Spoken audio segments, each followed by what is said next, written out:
ئەوەی ئێستا لە کوردستانە گوزەرێ بارودۆخێکی ئەجگار مەترسیدارە. هەموو دەستکەوتەکانی گەلی کوردستان لە لێواری لە ناوچووندان و خەریکە خەڵکی هەرێمی کوردستان دەڕۆنەوە بازنەی یەکەم و خاڵی سفر. هەموو دەوڵەتانی اقلیمی لەسەر دژایەتی زموونی هەرێمی کوردستان تەواوی ناکۆچی قوڵ و مێژوویەکانیان وەلاناوە و پێکەوە پیلانجێڕی دژی گەلی کوردستانەکەن. دنیاش لەم ماجرایە بێدەنگە و دەرکەوت خۆراوە کورد تەنیا وەک چەتەی شەڕی داعش سەیرەکە. دەسەڵاتی کوردی لە 26 ساڵی ڕابردوودا شکستی خوار لە دروستکردنی ژێرخانی ئابووری و حکوومەت و ئیدارەیەکی مەدەنی و سوپایەکی نیشتیمانی کە بەرگەی قەیران و پەلامار و گەمارۆ بگرێ و ئەزمموی خراپی چارەکە سەدەی ڕابردوو هێشتاش پاساو نییە بۆ تەسلیم بوون بەم پێشهاتە مەترسیدارانە و هۆکاری ڕوودان و تەشەنەسەندنیان.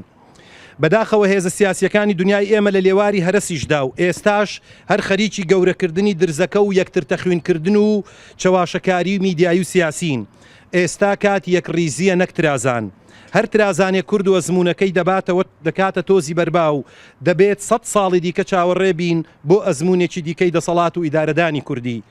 بۆیە لێرەوە ڕێکخراوەکانی کۆمەڵی مەدەنی لە گەرمیان بانگەوازی هەموو هێزە سیاسی و مەدەنی و کۆمەڵایەتیەکانی کۆمەلگای کوردی دەکەن لەم ساتە وەختە مێژووی و یەکلاکەرەوە و سامناکەدا دەست لە یەک بەرنەدەن و واز لەسەر کۆنەکردنی یەکتر بێنن بۆ ڕۆژێکی ئاسایی و ڕۆشنتر لە ئێستا.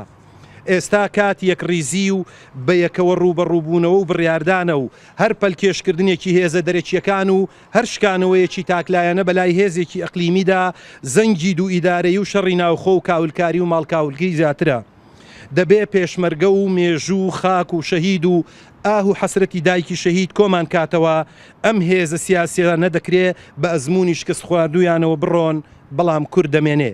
ڕێکخراوەکانی کۆمەڵی مەدەنی بەشدار لە کەمپینی یەکڕیزی نەکترازان لە گەرمیان.